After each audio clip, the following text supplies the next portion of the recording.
there are moments in your life when God loves you too much to let you stay where you are, even if where you are has your bloodline, your last name, your family tree attached to it. Some of you are crying over places where God rescued you, not rejected you. Ladies and gentlemen, brothers and sisters, I came to speak to somebody who has been wrestling with rejection. Someone who has been wondering why the people who should have loved you didn't. Why the people who should have protected you wounded you. Why the family you were born into sometimes feels like the battlefield you're trying to escape. But hear me today, hear me in your spirit. God does not leave you where love cannot grow. God does not plant you where your soul cannot breathe. God does not assign you to a place that refuses to recognize your worth. Sometimes the greatest blessing God gives you is the door that closes, the phone call that never comes, the relationship that falls apart, the family table that no longer has a seat with your name on it. Because when God sees that you are not loved, He will move you. He will shift you. He will pull you out of the familiar into the divine, not to destroy you, but to position you, to preserve you, to prepare you for a love greater than where you've been. Mourn the place God delivered you from. Don't cling to the people God separated you from. Don't chase after what God is trying to replace. You may have been rejected by family, but you are being chosen by God. When God sees that your value is being overlooked, ignored, or mishandled, He will begin to unsettle the ground beneath your feet, not because He wants you to be uncomfortable, because He loves you too much to let you live your life in a place that does not recognize the treasure He put inside you. You were created with intention, designed with purpose, and marked by His hand, yet sometimes you find yourself surrounded by people who see your presence, but not your worth, your actions, but not your heart, your potential, but not your purpose. And when that happens, when the environment you're in can no longer sustain the greatness within you, God begins a gentle but undeniable movement in your life. It may look like doors closing. It may sound like conversations changing. It may feel like people distancing themselves, opportunities slipping away, or relationships becoming strained. But beneath all of it, beneath every shift and every shake, God, who refuses to let His child be buried in a place that cannot celebrate them, because God sees what you cannot see. He hears the whispers behind your back, the doubting voices, the people who pretend to support you but silently resent your growth. He sees when you are pouring out love into a well that has no intention of giving anything back. He sees when you are stretching yourself thin in a household, friendship circle, or a family dynamic that takes and takes but does not know how to honor what you bring. And God, in His protective love, will not let you stay where your value is hidden. He will not let you build your life around people who mishandle your spirit. Sometimes you stay in those places because you want to prove yourself. You want to earn their approval. You want to finally hear, "I'm proud of you," or "You matter," or "You belong here." But waiting for validation from people who are blind to your worth is like waiting for rain in a desert. It's not coming. And God knows that if He waits for you to choose yourself, you may never leave. So He orchestrates the exit. He disrupts the comfort. He creates a divine dissatisfaction inside you that makes staying impossible. You can't explain it. You can't articulate it, but you feel it. Something is shifting. Something is changing. Something is pulling you away from the familiar and towards something you can't yet name. And maybe you think you're being rejected. Maybe you think you're losing something. Maybe you think something is wrong with you. But child of God, what you think is rejection is actually redirection. What you think is abandonment is actually alignment. What you think is people pushing you out is actually God pulling you up, because value cannot stay hidden forever. A diamond in a dark cave is still a diamond. A seed beneath the soil is still destined to sprout. Anointing does not diminish simply because the people around you fail to recognize it. God refuses to let your brilliance stay buried under the opinions of people who do not understand your calling. He sees your heart when others only see your mistakes. He sees your growth when others only remember your past. He sees your potential when others only judge your process. And because he sees what they cannot see, he moves you in ways they do not understand. People may say you changed. They may say you walked away. They may say you became distant. But what really happened is that God elevated your value to the surface, and the room you were in could no longer contain you. God will remove you from tables where you are only tolerated and place you among people who celebrate you.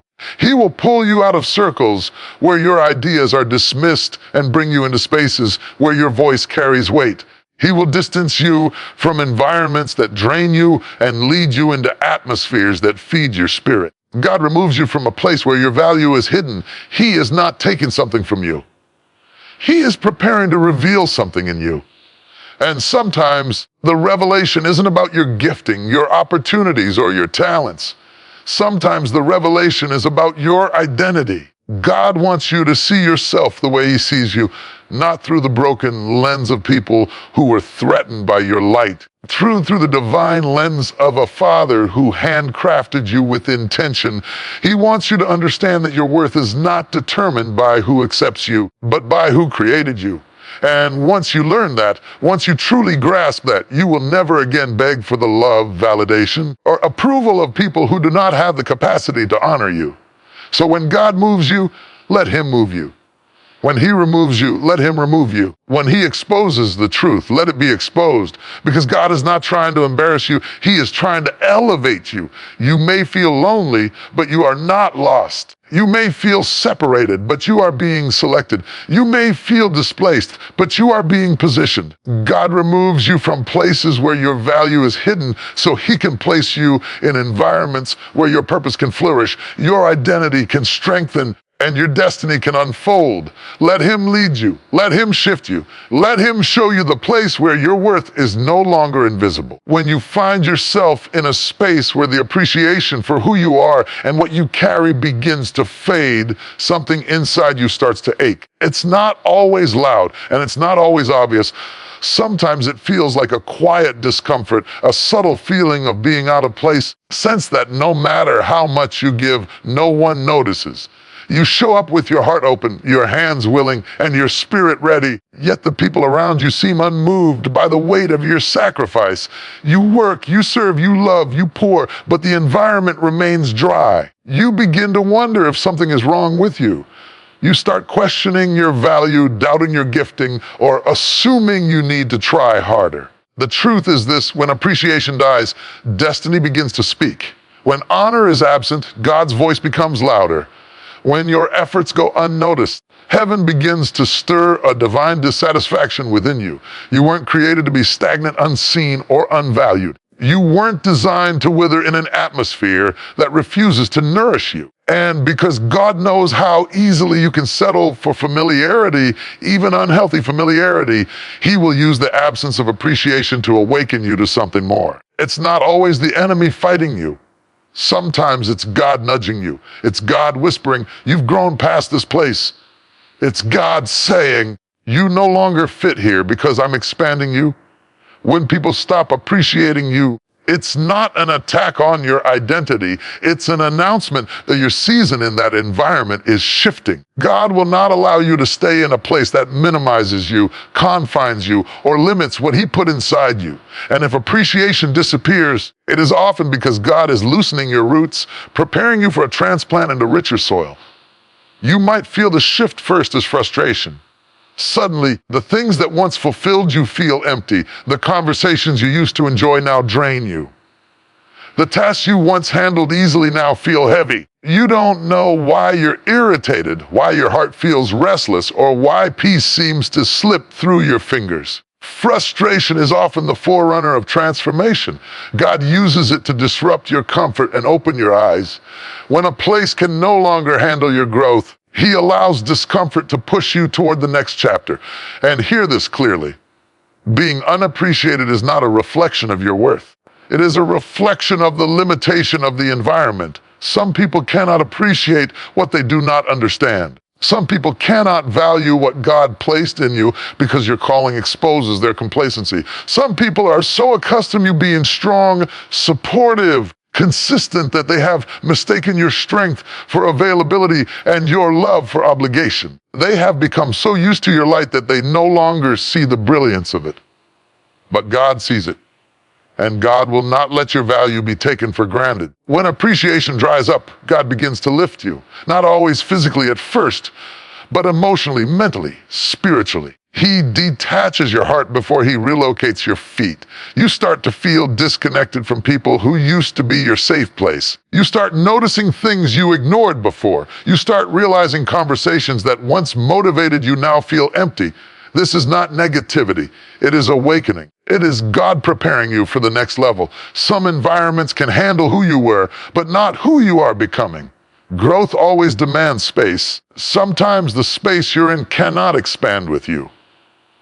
And because God is committed to your development, he will not let you remain small just to make other people comfortable. He will not let you dim your light to fit into rooms that cannot handle your shine. He will not let you compromise your calling to satisfy the expectations of those who do not see your worth. You might wonder why things changed, why people treat you differently, why their tone shifted, why their energy feels off. You may not have done anything wrong. You may not have changed anything about yourself, but God has changed the assignment on your life, and environments can sense when your season is ending. Appreciation fades because your purpose is calling. Honor disappears because your destiny is pulling you forward. And here's the truth many struggle to accept. God will allow people to withdraw from you when he is the one drawing you higher. He will remove applause so you can hear his direction. He will reduce the noise so you can sense the shift. He will make you uncomfortable so you stop settling. Because if appreciation continued, you would stay. Staying in the wrong place too long can suffocate your potential. Understand this. When God begins to move you, the lack of appreciation is not a punishment. It is a signpost. It is a divine message wrapped in human behavior. God is saying, there is more in you than this place can handle. I need you to rise. And even if it hurts, even if it confuses you, even if it feels like loss, trust this truth. The God who is removing you is also preparing a place where your presence will be cherished, your voice respected, and your purpose embraced. So don't mourn the loss of appreciation. Don't cling to people who cannot see you. Don't chase validation from those who were never assigned to affirm you. When appreciation fades, it is the whisper of heaven saying, you've outgrown this. It is God protecting your future by refusing to let you remain where your soul is no longer fed. Let him lead you, him shift you, and let him bring you to a place where who you are is not tolerated but treasured. Not everyone connected to you by blood is connected to you by purpose. This is one of the hardest truths to accept because family is supposed to be the place where love lives, where affirmation flows, where identity is strengthened, and where safety surrounds you. Yet for many, family is the place where wounds are formed, where rejection begins, where misunderstanding is constant, where your true self is never fully embraced. It's painful when the people who share your DNA cannot see your destiny. It hurts when the ones who raised you misread the calling on your life. And it is confusing when the people who share your last name cannot walk with you into your next season. But hear this clearly. Being related does not mean being aligned. Some people are tied to your history, but cannot follow you into your destiny. They understand your beginnings, but they cannot grasp your becoming. They know who you were, but they struggle to accept who you are growing into. Not everyone assigned to your life is connected to your bloodline, and not everyone in your bloodline is assigned to your life. Sometimes God allows tension, distance, or separation because he knows that if certain people remained too close, their influence would contaminate your identity. There are dreams inside you that require a different environment to grow. There are gifts in you that demand separation to flourish. There are callings on your life that cannot be understood through the lens of familiarity. And because of that, God will gently, slowly, and sometimes forcefully pull you away from people who cannot see beyond the version of you they've always known.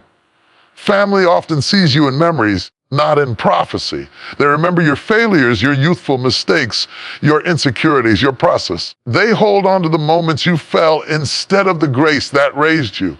They measure you by what you used to be instead of what God is making you. But God is not consulting your past to determine your future, and He will not allow the limited vision of others to limit His purpose for your life. Some of the greatest figures in Scripture were resisted by their own families. Joseph was hated by his brothers. David was dismissed by his father. Jesus was doubted by his own siblings. Destiny often births conflict in familiar places because the people closest to you cannot comprehend the magnitude of what God is doing in you.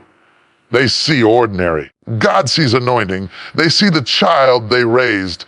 God sees the leader He is elevating. They see your humanity. God sees your destiny. When these two perspectives collide, tension becomes unavoidable. But God will use that tension to transition you. He will allow rejection to redirect you. He will let misunderstanding push you into maturity. He will let the lack of alignment expose the lack of assignment. Because if everyone loved you, everyone approved you, if everyone supported you, you might depend on people more than you depend on God. Sometimes the only way God can separate you for purpose is by allowing certain relationships to strain, fade, or break. This does not mean you stop loving your family. It means you stop expecting from them what they do not have the capacity to give. It means you release them from the burden of validating your calling. It means you stop shrinking to fit into their comfort zones. It means you allow yourself to grow even if they don't understand the direction God is taking you. You can honor your family without being held hostage by their expectations. You can love them without limiting yourself for them. You can be connected by heart without being confined by history. And here's the deeper truth: God will send you a second family, a purpose family. People who see you, not your past. People who celebrate you, not tolerate you. People who speak life into your dreams, not fear into your progress. People who stand with you, pray with you, grow with you, and walk in alignment with your calling. Your true family is often found in your assignment. They are not connected by genetics, but by agreement, by spiritual recognition, by divine purpose. These are the people who speak to your potential, who stir your faith, who push you higher. These are the ones who show up when the biological ones fall silent. These are the ones who carry pieces of your destiny in their hearts. And when God connects you with them, you will understand why He separated you from others. You will understand why certain people could not stay close.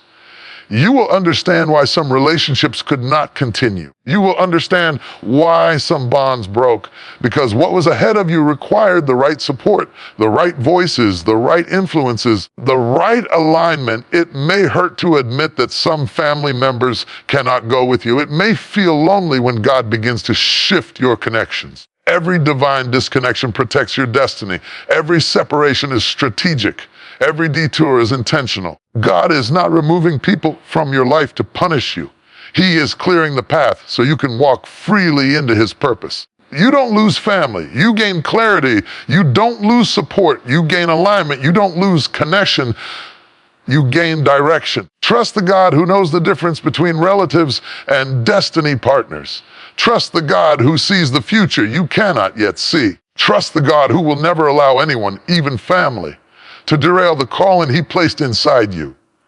Not everyone related to you is assigned to you, and accepting that truth releases you to walk confidently into the life God designed for you. There is a sacred rhythm in the way God moves, and if you've walked with Him long enough, you begin to realize something profound. Before God elevates you, He isolates you. Before He reveals the next chapter, He separates you from the noise of the previous one. Before He brings you into a new dimension, He pulls you away from the familiar ground that once felt safe but can no longer sustain where you are going. Isolation, though painful and misunderstood, is not punishment. It is preparation. It is God's way of clearing the stage, refining your character, sharpening your vision, and aligning your spirit so that when the elevation comes, you are stable enough to carry the weight of it. Isolation often comes in subtle ways. Begins when conversations that used to energize you no longer feel meaningful. When people you once relied on start drifting. When gatherings you used to enjoy now feel strangely empty.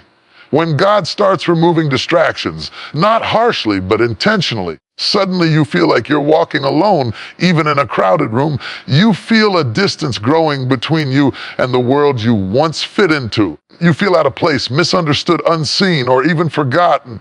But what seems like abandonment is actually divine attention. God is drawing you closer, even if it feels like people are drifting away. He isolates you because there are things he wants to whisper to you that cannot be heard through the noise of constant company. There is clarity he wants to give you that will not come when you are surrounded by opinions. There are wounds he wants to heal that you wouldn't even acknowledge as long as you stayed distracted. There are parts of you he wants to strengthen that can only be built in the quiet, lonely seasons where you learn to stand without support, believe without affirmation, and trust without evidence.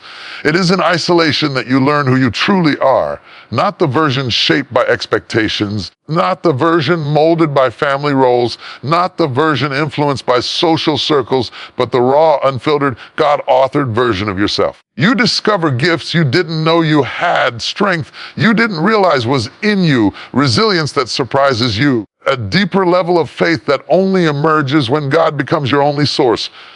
Elevation requires that version of you. The only way to meet that version is through the refining fire of isolation. God separates you because elevation demands privacy. When he is transforming you, he doesn't want premature exposure.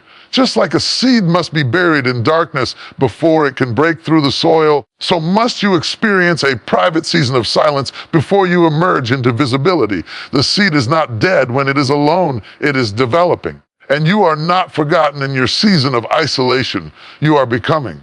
God hides you not to hold you back, but to protect the process. He shields you from opinions that could discourage you, from relationships that could distract you, from environments that could limit you. He pulls you away because the weight of your destiny cannot be shared with everyone.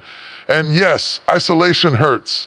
It feels like rejection, even when it's protection. It feels like loss, even when it's preparation. It feels like stillness, even when God is actually moving you forward. The hardest part is that you cannot always explain it. You don't know why certain connections faded. You don't know why you no longer relate to certain people. You don't know why your spirit no longer aligns with old places. And trying to go back, trying to force what God is freeing you from, trying to cling to what God is calling you out of, will only deepen your confusion. You must trust that the separation is necessary.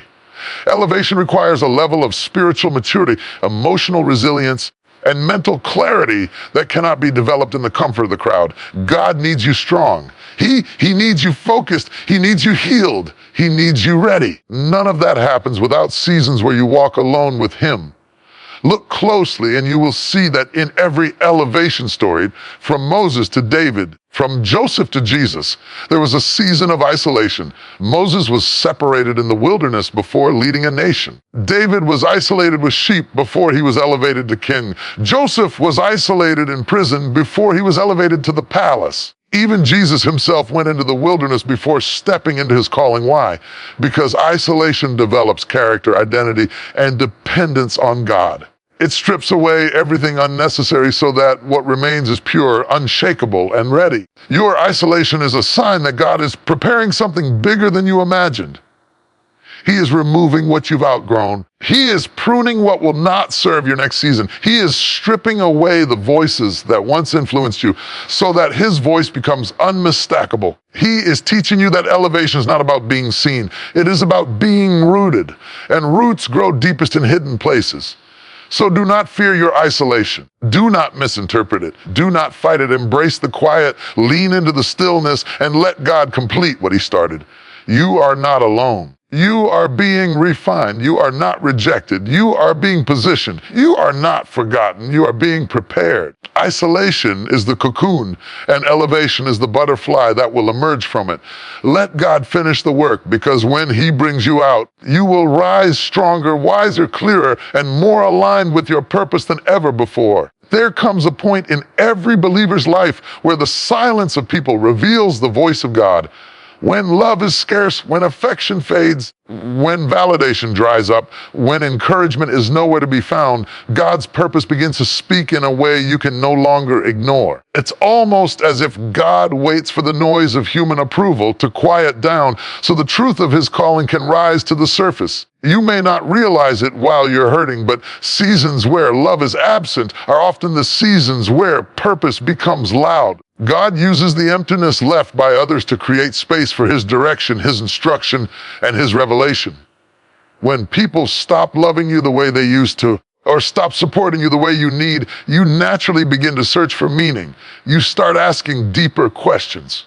You start seeking answers. You start looking for something more than human affection, and that's when God begins to draw your heart toward destiny.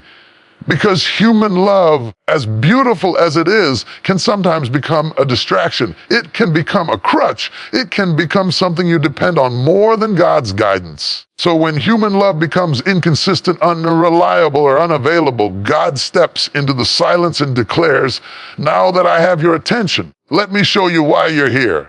Many people misunderstand these seasons. You think you've been forgotten. You think you've been abandoned. You think you've been overlooked, but you haven't been dismissed. You've been repositioned.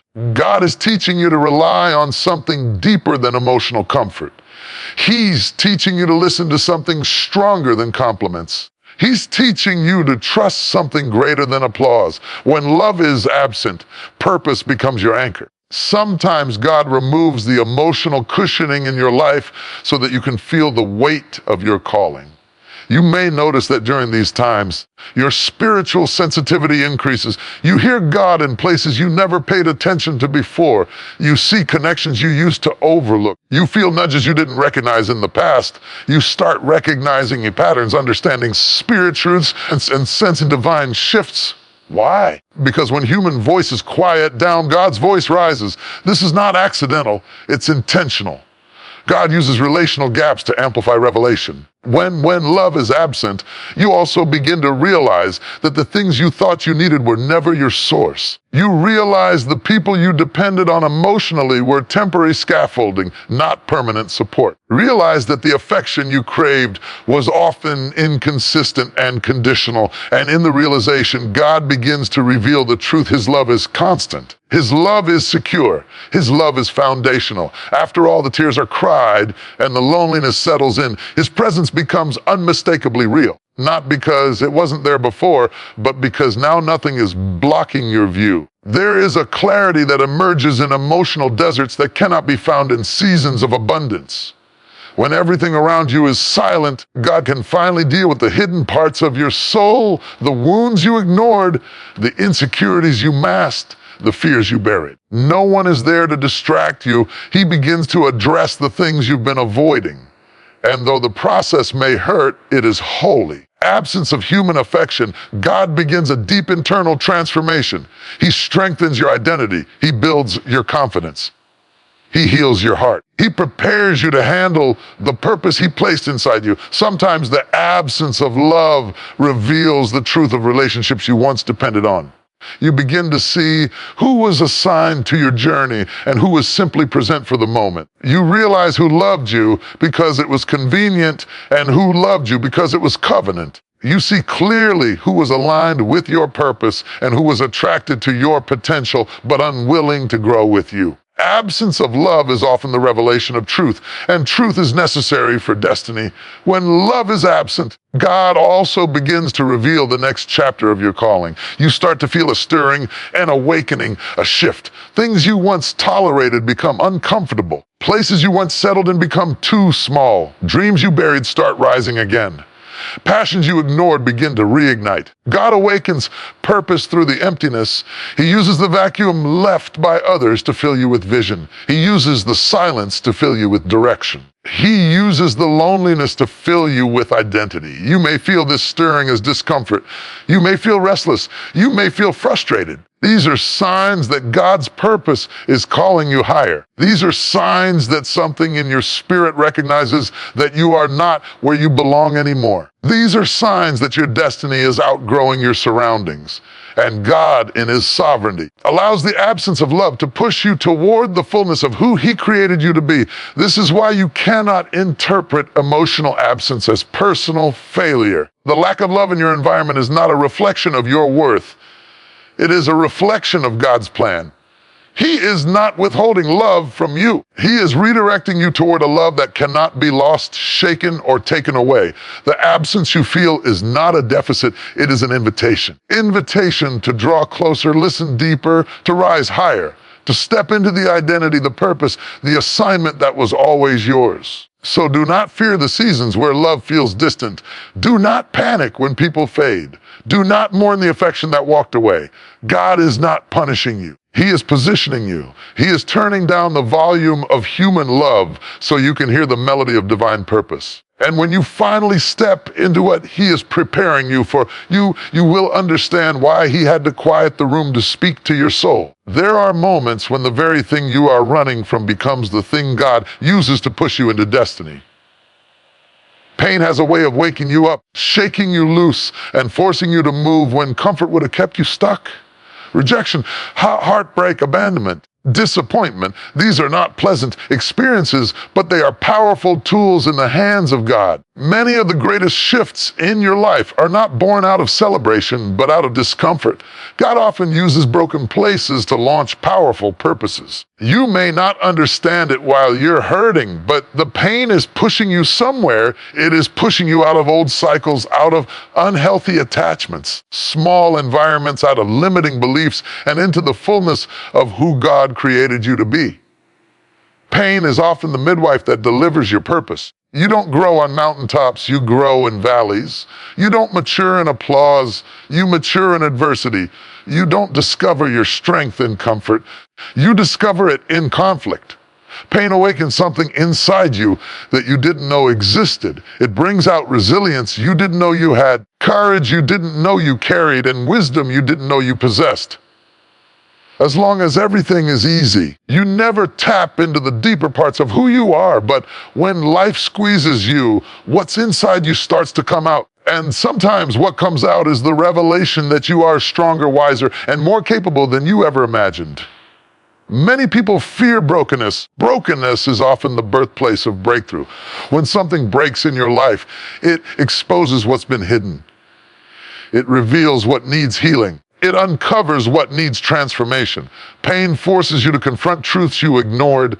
It makes you face wounds you covered. It compels you to seek God in ways you never would have if everything had stayed easy. Pain is one of God's most effective teachers. It pulls you away from people who are wrong for your destiny. It shuts doors you would have kept knocking on. It breaks attachments that were never meant to last. Though it hurts, it realigns you with God's purpose.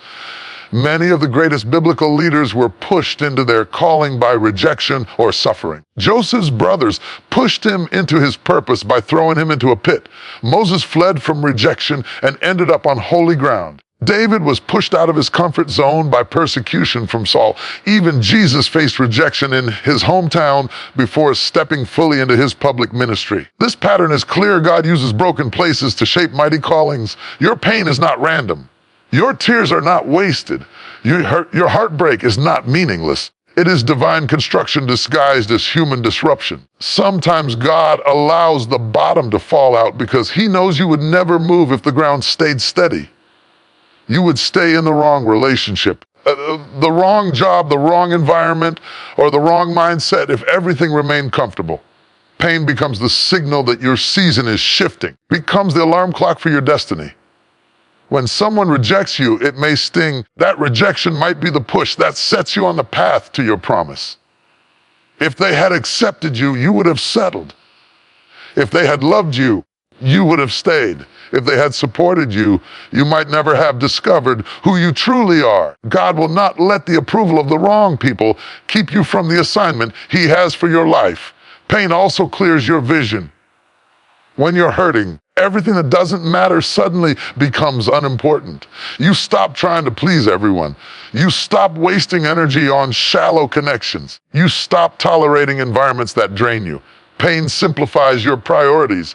It makes you evaluate your relationships, your choices, your thinking, your faith. And in that clarity, God begins to reveal what truly matters. Many people only discover their calling after a season of brokenness because pain removes distractions and exposes purpose. You experience deep emotional pain, your heart becomes more sensitive to the voice of God.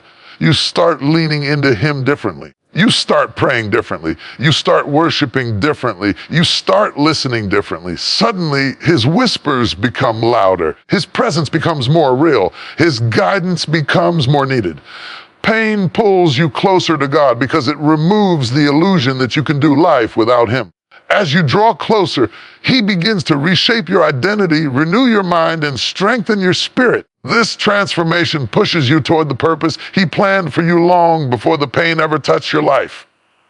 Pain is also a purifier. It burns away the pride, the fear, the doubt, the insecurity, the people-pleasing tendencies, and the unhealthy dependencies that keep you from walking in purpose. It strips you of what is superficial and reveals what is essential. It brings you face to face with the truth that God is your source, your strength, your healer, your guide, and your anchor. Once you learn that lesson through pain, you become unstoppable. Purpose-filled people are often forged in the fire of hardship. They come out stronger, bolder, clearer, and more committed than ever. So when pain shows up, do not interpret it as God abandoning you. Pain is often the greatest sign that God is preparing you. The pressure you feel is producing something powerful. The brokenness you hate is building something beautiful. The suffering you endure is shaping something sacred. Your purpose is being carved out of the very places that hurt the most.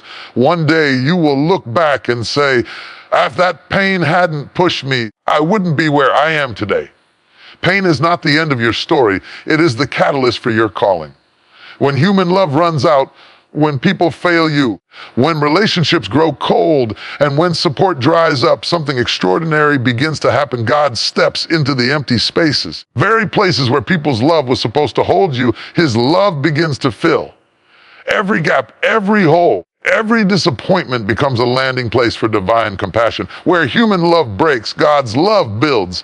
And over time, you start to realize something powerful. God never intended human love to sustain you. He intended it to supplement what only His love can supply. People's love is fragile. It is inconsistent, conditional, often misunderstood, and easily shaken by circumstances. People can love you today and forget you tomorrow. They can support you while you're useful and distance themselves when you no longer fit their expectations. They can embrace you when you meet their needs, but withdraw when your growth intimidates them. Human love is limited by human nature. God's love is unbreakable, unchanging, unmoving, unshakable. When human love fails, God's love steps in to show you what true, lasting, unconditional love really is. It is often in the absence of human affection that we finally learn the depth of divine affection. As long as people are pouring into your life, cheering you on, validating your worth, and affirming your identity, you can easily mistake their love as the foundation of your security. But when everything collapses, when people who promise to stay walk away, those you trusted the most let you fall, when those you depended on suddenly disappear, then you discover that God's love was the foundation all along. He was the one holding you when you didn't realize you were being held. Human rejection becomes the doorway to divine revelation. When people stop loving you, cannot love you the way you deserve, God uses that void to reveal His own heart to you. You start to see that His love is not based on performance. You don't have to prove yourself. You don't have to earn His approval. You don't have to pretend to be strong or perfect or put together. God loves you because He is love, not because you meet a standard, not because you check a box, not because you please Him flawlessly. His love is rooted in who He is, not in what you do. For many people, the first time they truly experience God's love is in the aftermath of heartbreak. When you lose what you thought you needed, God becomes all that you truly need. When people reject you, God whispers, "You are mine." When others overlook you, God says, "I see you." When family fails you, God wraps you in a love that cannot be broken. Human love can only reach so far, but God's love goes into the places you don't talk about. Your fears, your insecurities, your childhood wounds, your hidden self-doubt. His love reaches the depths of you. God's love also teaches you how to love yourself. Many people rely on others to tell them who they are. They seek identity through relationships, attention, acceptance, and approval. But when those sources fail, God's love steps in to reshape your identity. He begins to speak life into the places you believed were unlovable. He begins to affirm the parts of you others overlook. He begins to restore the pieces of your heart that were shattered by human imperfection. His love does not just comfort you, it transforms you. It remakes you from the inside out. And once you encounter the fullness of God's love, you stop settling for fragile human imitation. You stop begging for affection from people who can't handle your heart. You stop compromising your worth to keep relationships alive.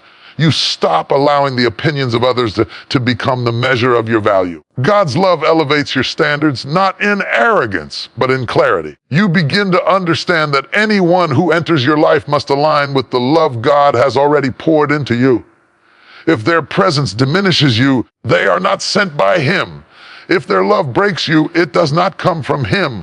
God's love becomes the new foundation for every relationship you build. God's love also strengthens you for the future. Many people fear losing relationships because they believe they won't survive without them. But once you have experienced the sustaining power of God's love, you realize that even if everyone else walks away, you will still stand. His love empowers you to walk alone when necessary. It empowers you to grow without applause. It empowers you to pursue purpose even if no one else understands it. You become rooted, grounded, anchored in something deeper than emotions or human loyalty. You become stable in a way you never were before.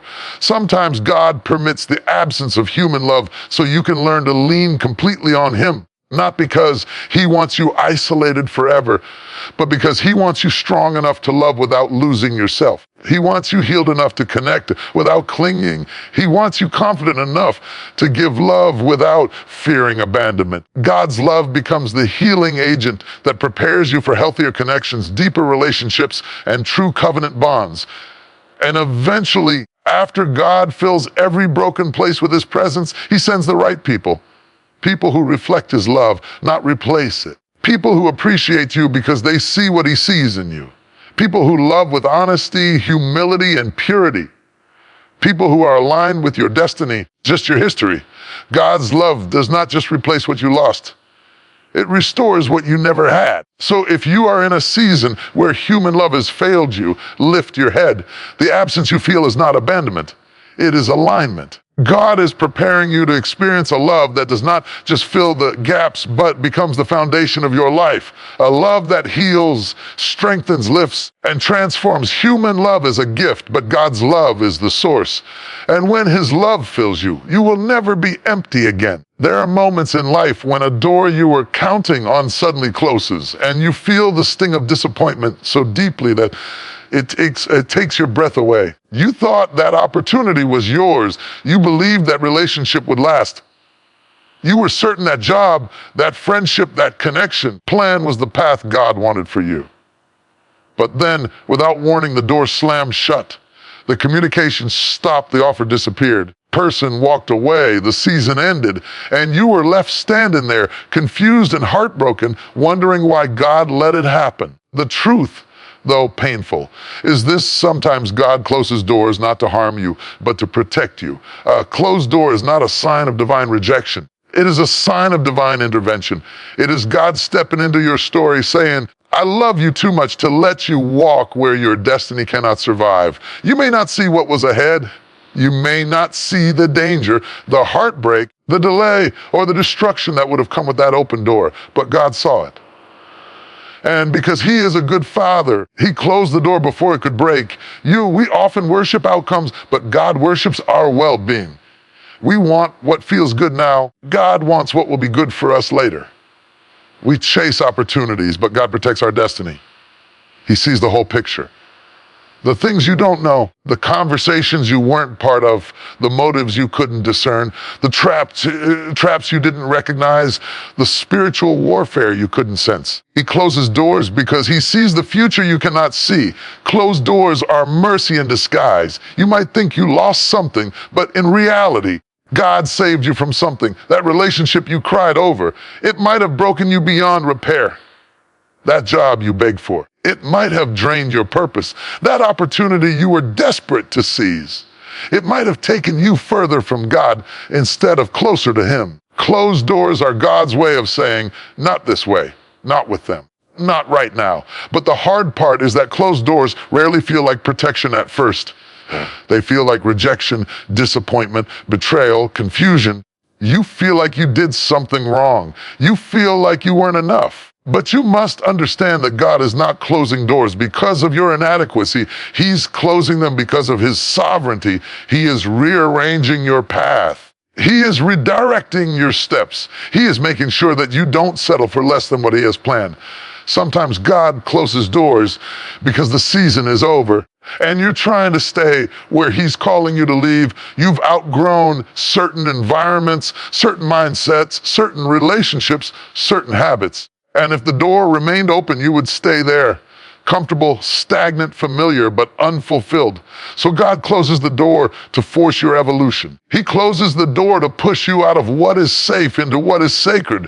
Growth requires movement, and movement often requires closure. Closed doors also test your faith. They reveal whether you trust the plan or just the path. Anybody can trust God when everything is working out according to their expectations. True faith is birthed when your plan falls apart and you choose to believe that God's plan is better. Closed doors are the classroom where faith grows. They teach you to surrender, to release control, to rely completely on God's timing and direction. They strip away the illusion that you are the leader of your own destiny and remind you that God is guiding every step. When God closes a door, He is never leaving you outside. He is redirecting you to the right one. Closed doors create holy irritation, enough discomfort to make you move, tension to make you seek, enough uncertainty to make you pray, enough restlessness to make you shift. God will shut down the wrong thing so the right thing can find you. He will end the wrong season so the right one can begin. He will stop what you thought you needed so He can give you what you truly need. What feels like loss is often transition. What feels like ending is often preparation. What feels like rejection is often redirection. And when you look back, you will see that God was not trying to hurt you. He was trying to help you. He was protecting your heart, your calling, your future, your purpose. He was aligning you with the right opportunities, the right people, the right path. Closed doors may cause tears in the moment. They produce gratitude in the future. There is a blessing in every closed door, even if you cannot see it yet. God is not in the business of taking things away for no reason. He is in the business of leading you toward abundant life. If a door didn't open, it wasn't your door. If a person didn't stay, they weren't assigned to your next chapter. If a season ended, it served its purpose. If a path shut down, God has a better one waiting. Closed doors are not the end of your story. They are the redirection of your story. Trust that the God who closed the door is the same God who holds the key. Trust that He is guiding you, shielding you, and preparing you for something greater. And when the right door opens, you will understand why every wrong one had to close.